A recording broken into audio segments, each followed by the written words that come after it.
जय हिंद दोस्तों, रक्षित खन्ना के चैनल में आपका स्वागत है। दोस्तों कैसे हैं आप? उम्मीद करता हूं कि आप अच्छे होंगे। दोस्तों आज के इस वीडियो में मैं आपको 4 महत्वपूर्ण जानकारियां दूंगा, जैसा कि आप पीछे बोर्ड पे देख रहे हैं। कौन सी 4 जानकारियां मैं आपको देने वाला हूं? सबसे पहले मैं आपको इसकी जानकारी दूंगा। सबसे पहली जानकारी मैं आपको दूंगा इक्वल एमएसपी केस के बारे में। जी हां दोस्तों, इक्वल एमएसपी का केस फिर से ओपन हो गया है। फिर से फ्रेश केस डाला गया है इक्वल एमएसपी का। और दोस्तों ये केस डाला गया है उड़ीसा के हाई कोर्ट में। जी हां दोस्तों, आपके लिए खुशखबरी है, इस पर एक ऑर्डर भी आया है। इक्वल एमएसपी की लेटेस्ट अपडेट है जो मैं आपको दूंगा। और दोस्तों इक्वल एमएसपी की सुनवाई भी है अगले महीने। किस तारीख को है, किसने केस डाला है, सारी जानकारी आगे दूंगा ऑर्डर दिखाकर। फिर दोस्तों अगली जानकारी मैं आपको दूंगा अगस्त की पेंशन के एडवांस मैसेज के बारे में। जी हां दोस्तों, एक मैसेज आया है जिसमें बताया गया है कि स्पर्श के द्वारा स्पर्श अगस्त की पेंशन का एडवांस मैसेज आपको कब देगा, कब आपको अगस्त की पेंशन का एडवांस मैसेज मिलेगा। एक लेटेस्ट अपडेट है आपके लिए, मैसेज दिखाकर आगे समझाऊंगा। फिर दोस्तों अगली जानकारी मैं आपको दूंगा। दोस्तों एक पूर्व सैनिक हैं, एक यूट्यूबर हैं। जी हां दोस्तों, इन्होंने आरटीआई डाली है भारत सरकार को, डिपार्टमेंट ऑफ एक्सपेंडिचर को, वित्त मंत्रालय को। और दोस्तों सवाल किया है 8 सीपीसी के टर्म ऑफ रेफरेंस के बारे में। जी हां दोस्तों, सवाल पूछा है क्या वित्त मंत्रालय को या फिर डिपार्टमेंट ऑफ एक्सपेंडिचर को रक्षा मंत्रालय की तरफ से 8 सीपीसी के टर्म ऑफ रेफरेंस मिले हैं या नहीं मिले हैं।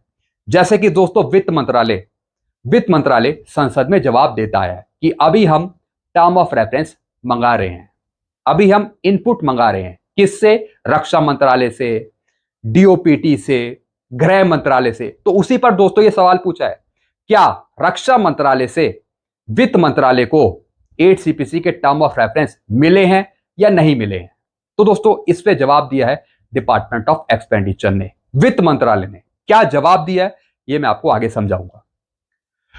फिर दोस्तों अगली जानकारी मैं आपको दूंगा, लास्ट इंफॉर्मेशन मैं आपको दूंगा, एक एडवाइजरी है DSP pension gold account holder के बारे में। जी हां दोस्तों, डीएसपी पेंशन अकाउंट के बारे में एक नई जानकारी है। जिन पूर्व सैनिक की मृत्यु एक्सीडेंट के दौरान हो जाती है, उसके बाद इंश्योरेंस कवर दिया जाता है वाइफ को, स्पाउस को। तो इंश्योरेंस कवर लेने की क्या कार्रवाई है, क्या डॉक्यूमेंट चाहिए, सारी जानकारी आगे दूंगा। काफी महत्वपूर्ण ये एडवाइजरी है जो मैं आपको समझाऊंगा। तो दोस्तों बस यही 4 जानकारी है जो मैं आपको देने वाला हूं, इसलिए इस वीडियो को आप शुरू से लेकर आखिरी तक देखेगा। वीडियो को स्किप मत करेगा, नहीं तो आपको जानकारी समझ में नहीं आएगी। अपील मैं करूंगा चैनल सब्सक्राइब की। देखने में आया है कि 34% ऐसे पेंशनर्स है, फैमिली पेंशनर्स हैं जो वीडियो तो देख रहे हैं लेकिन अभी तक उन्होंने चैनल को सब्सक्राइब नहीं किया, जिससे क्या हो रहा है, मेरी जानकारियां उन तक सही समय पर नहीं पहुंच पा रही। तो दोस्तों मैं आपसे आग्रह कर रहा हूं, अपील कर रहा हूं, अगर आप पहली बार मेरा चैनल विजिट करते हैं या फिर वीडियो देखते हैं तो सबसे पहले दोस्तों आप चैनल को सब्सक्राइब करें, ताकि मेरी जानकारियां, आगे आने वाले वीडियो के नोटिफिकेशन आपको तुरंत मिल पाए। लेटेस्ट जानकारियां पाने के लिए सबसे पहले दोस्तों आप चैनल को सब्सक्राइब करें, ताकि मेरी इंफॉर्मेशन, वीडियो के नोटिफिकेशन आपको तुरंत मिल पाए।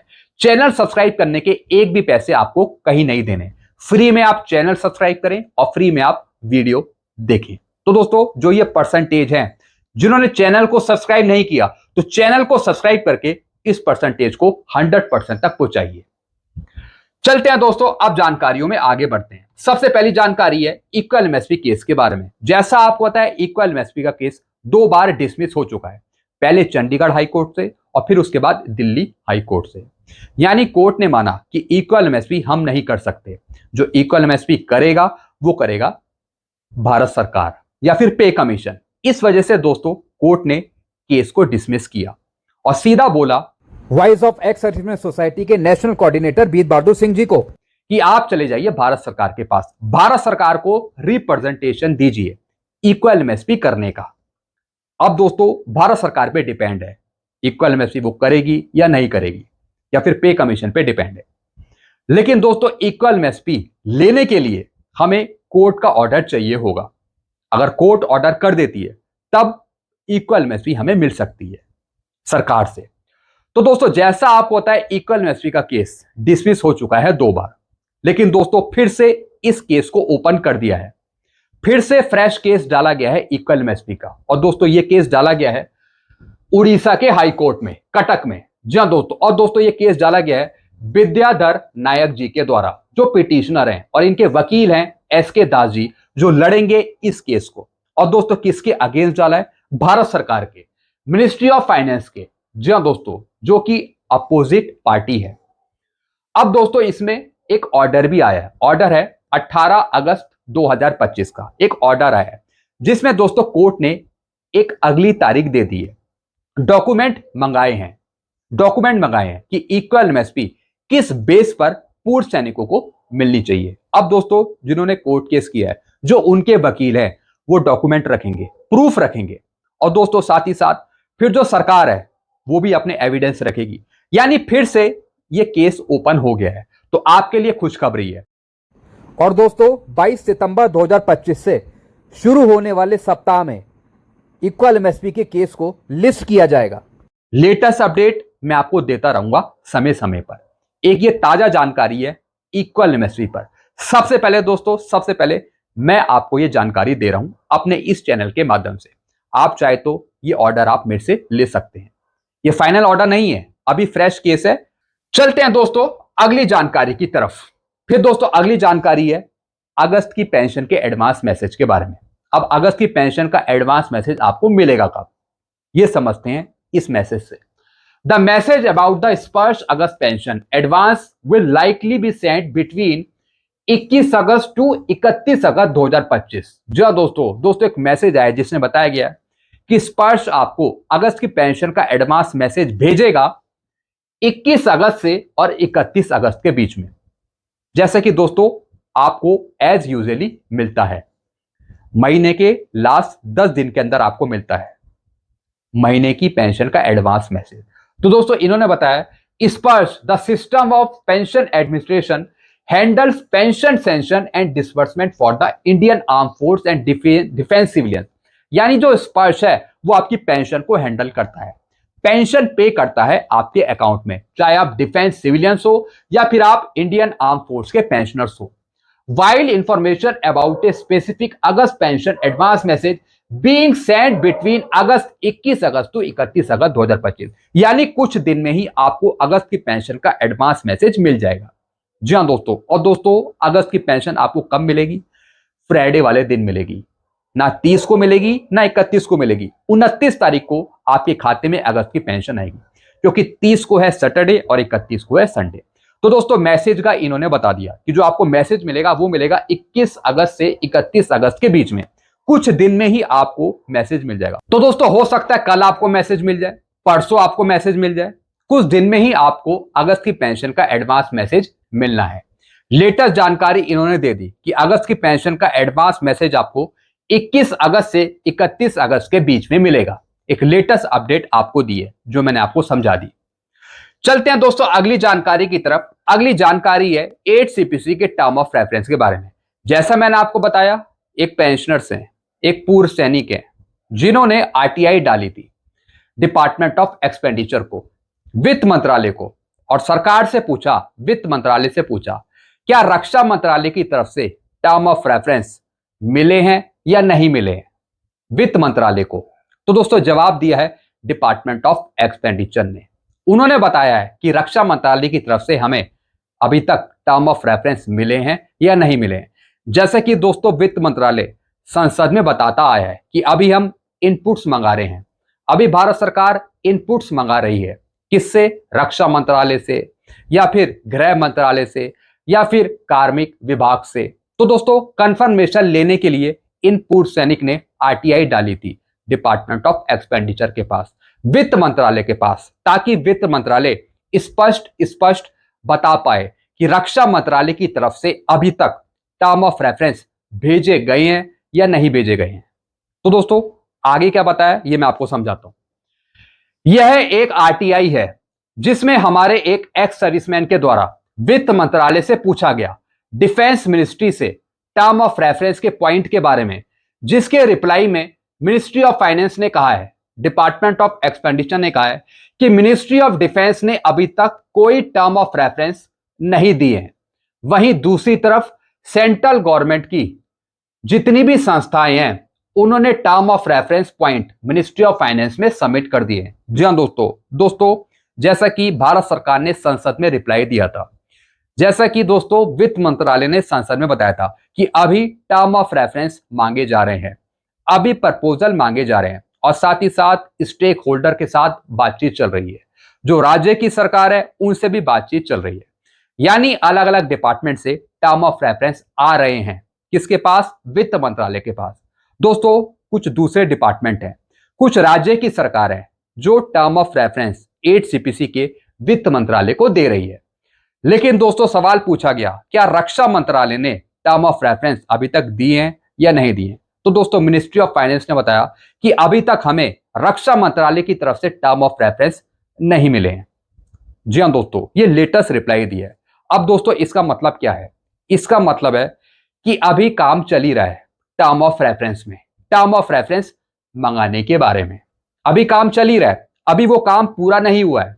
और दोस्तों जब तक टर्म ऑफ रेफरेंस सारी जगह से आ नहीं जाते, जब तक भारत सरकार अपने टर्म ऑफ रेफरेंस जारी नहीं करेगी और जब तक अध्यक्षों की नियुक्ति नहीं करेगी, ये मैं आपको लेटेस्ट पोजीशन बता रहा हूं भारत सरकार की, जैसे कि रिप्लाई भी दिया है यहां पे वित्त मंत्रालय ने। एक बार फिर मैं आपको समझा रहा हूं, जब तक अलग अलग मंत्रालय से, जब तक अलग अलग राज्यों की सरकारों से 8 सीपीसी के टर्म ऑफ रेफरेंस वित्त मंत्रालय के पास जमा नहीं हो जाते, जब तक भारत सरकार टर्म ऑफ रेफरेंस जारी नहीं करेगी और ना ही अध्यक्षों की नियुक्ति करेगी। तो दोस्तों अभी आप मामला पेंडिंग में समझिए, टाइम लगेगा, आप मान के चलिए टाइम लगेगा टर्म ऑफ रेफरेंस देने में, चेयरमैन की नियुक्ति करने में और फिर आगे चलकर 8 सीपीसी का गठन होने में टाइम लगेगा। तो दोस्तों ये यहां पे लेटेस्ट जवाब बताया मिनिस्ट्री ऑफ फाइनेंस ने। इन्होंने बता दिया कि रक्षा मंत्रालय से अभी तक हमें कोई टर्म ऑफ रेफरेंस नहीं मिले हैं। तो दोस्तों हम ये उम्मीद करते हैं कि जल्द से जल्द रक्षा मंत्रालय भी अपने term of reference ministry of finance को दे, ताकि मिनिस्ट्री ऑफ फाइनेंस सब टर्म ऑफ रेफरेंस को इकट्ठा करके काम शुरू कर पाए और जल्द से जल्द फिर सरकार टर्म ऑफ रेफरेंस जारी करे अपने, जिसमें अध्यक्षों की नियुक्ति लिखी हो, फिर सरकार अध्यक्षों की नियुक्ति कर पाए। तो दोस्तों ये मैंने आपको लेटेस्ट पोजीशन बताई है, क्या जवाब दिया था ये भी मैंने आपको समझा दिया। चलते हैं दोस्तों अगली जानकारी की तरफ। फिर दोस्तों एक एडवाइजरी है, advisory for DSP pension gold account holders. किसी भी पूर्व सैनिक का निधन यदि एक्सीडेंट के कारण हॉस्पिटल में एडमिट कराया गया है और वहां उपचार के दौरान मृत्यु हुई है, तो समय रहते डॉक्टर द्वारा पोस्टमार्टम रिपोर्ट में एक्सीडेंटल का जिक्र जरूर करवाएं। जैसे कि दोस्तों किसी पूर्व सैनिक की एक्सीडेंट के दौरान मौत हो गई, तो दोस्तों फिर वाइफ को, स्पाउस को इंश्योरेंस कवर मिल पाएगा। लेकिन दोस्तों जैसे ही एक्सीडेंट के दौरान मृत्यु हुई है तो उसके बाद उसका पोस्टमार्टम होगा और जब पोस्टमार्टम की रिपोर्ट बनेगी, मेडिकल रिपोर्ट बनेगी, तो उसमें यह लिखा जाएगा कि इनकी मृत्यु एक्सीडेंट के दौरान हुई है, एक हादसे के कारण हुई है। तो दोस्तों जैसे ही रिपोर्ट सबमिट होगी उसके बाद डेथ सर्टिफिकेट ले जाकर मेडिकल रिपोर्ट ले जाकर सीधा बैंक में जमा करनी होगी। तो दोस्तों बैंक रिलीज करेगा इंश्योरेंस क्लेम वाइफ के नाम पे या फिर स्पाउस के नाम पे। यही दोस्तों इसमें लिखा है, जैसे किसी पूर्व सैनिक का निधन हो गया एक्सीडेंट के कारण और फिर हॉस्पिटल में वो एडमिट कराया गया, जहां पर उसका पोस्टमार्टम हुआ, तो दोस्तों जब पोस्टमार्टम होगा तो उसमें एक्सीडेंटल का जिक्र जरूर करें, ताकि आगे चलकर क्लेम मिलने में कोई दिक्कत ना हो। अगर दोस्तों रिपोर्ट एक्सीडेंट की बनेगी तभी क्लेम मिलेगा वाइफ को, स्पाउस को। ऐसा नहीं है कि पूर्व सैनिक रास्ते में चल रहा है, उसे हार्ट अटैक आ गया या फिर कार्डियक अरेस्ट आ गया और उसकी मौत हो गई, तब इंश्योरेंस कवर मिल जाएगा वाइफ को। ऐसा नहीं है, एक्सीडेंट के दौरान मौत होनी चाहिए। अगर एक्सीडेंट के दौरान मौत हुई है, डेथ हुई है, तभी इंश्योरेंस कवर मिलेगा। तो दोस्तों यही यहां पे बताया है कि अगर पोस्टमार्टम होता है तो उसकी एक्सीडेंटल रिपोर्ट तैयार करवाएं, क्योंकि pension account DSP pension account है। डीएसपी पेंशन पर एक्सीडेंट पर 30 लाख रुपए का इंश्योरेंस कवर दिया जाता है, 30 लाख का पीबीआर के लिए, एक्स सर्विसमैन के लिए। इनका क्रियाक्रम बच्चों द्वारा पूर्ण होने के बाद पत्नी के द्वारा बैंक में एक एप्लीकेशन देना है, जी हाँ दोस्तों, जैसा मैंने आपको बताया, रिपोर्ट भी देनी पड़ती है, डेथ सर्टिफिकेट भी देना पड़ेगा। फिर दोस्तों जो रिपोर्ट है मेडिकल की, जिसमें लिखा गया है कि इनकी मृत्यु एक्सीडेंट के दौरान हुई है, वो रिपोर्ट भी देनी पड़ती है, ताकि बैंक क्लेम सेटलमेंट कर सके वाइफ के नाम पे। तो दोस्तों फिर पत्नी को एक एप्लीकेशन लिखनी है और फिर वो बैंक में देनी है। फिर दोस्तों यहां पर 30 लाख का इंश्योरेंस कवर दिया जाएगा। अब दोस्तों डॉक्यूमेंट कौन कौन से हैं, डॉक्यूमेंट कौन कौन से देने हैं वाइफ को, स्पाउस को इंश्योरेंस कवर लेने के लिए? सबसे पहला डॉक्यूमेंट है पीएम रिपोर्ट, पोस्टमार्टम रिपोर्ट। जैसा मैंने आपको बताया, आधार कार्ड, पूर्व सैनिक का पहचान पत्र, बैंक की पासबुक की कॉपी, दोस्तों पुलिस एफआईआर की कॉपी। जब दोस्तों एफआईआर भी एक्सीडेंट में होता है एफआईआर, तो उसकी कॉपी भी लगाई जाती है, तो उसकी भी कॉपी लगेगी। सभी उपरोक्त दस्तावेज का स्वयं प्रमाणित फोटोकॉपी संलग्न करें। जो भी डॉक्यूमेंट बताए हैं ये सब लगेंगे एप्लीकेशन के साथ। फिर दोस्तों एक इंपॉर्टेंट नोट लिखा है, क्या लिखा है? पत्नी के नाम से ज्वाइंट अकाउंट, संयुक्त खाता तब तक सिंगल अकाउंट खाता में कन्वर्ट नहीं करवाना जब तक के 30 लाख रुपए का इंश्योरेंस हेतु प्रोसेस ना हुआ। जी हाँ दोस्तों, इन्होंने बताया कि जब तक सिंगल अकाउंट नहीं कराना पत्नी के नाम का, जब तक 30 लाख रुपए का प्रोसेस ना हुआ हो। जब 30 लाख रुपए खाते में आ जाएंगे, प्रोसेस हो जाएंगे, उसके बाद आप सिंगल अकाउंट करा सकते हैं। वाइफ की, स्पाउस की बात कर रहा हूं। फिर क्या लिखा है? इसके उपरांत ही सिंगल अकाउंट में पेंशन को ट्रांसफर करवाना है। स्पर्श में तभी पत्नी की पेंशन चालू करवाना है। दोस्तों यानी जब ये 30 लाख का प्रोसेस कंप्लीट हो जाएगा, उसी के बाद पत्नी वाइफ अपना सिंगल अकाउंट करवा सकती है स्पर्श में। तो दोस्तों ये जानकारी इन्होंने दी है।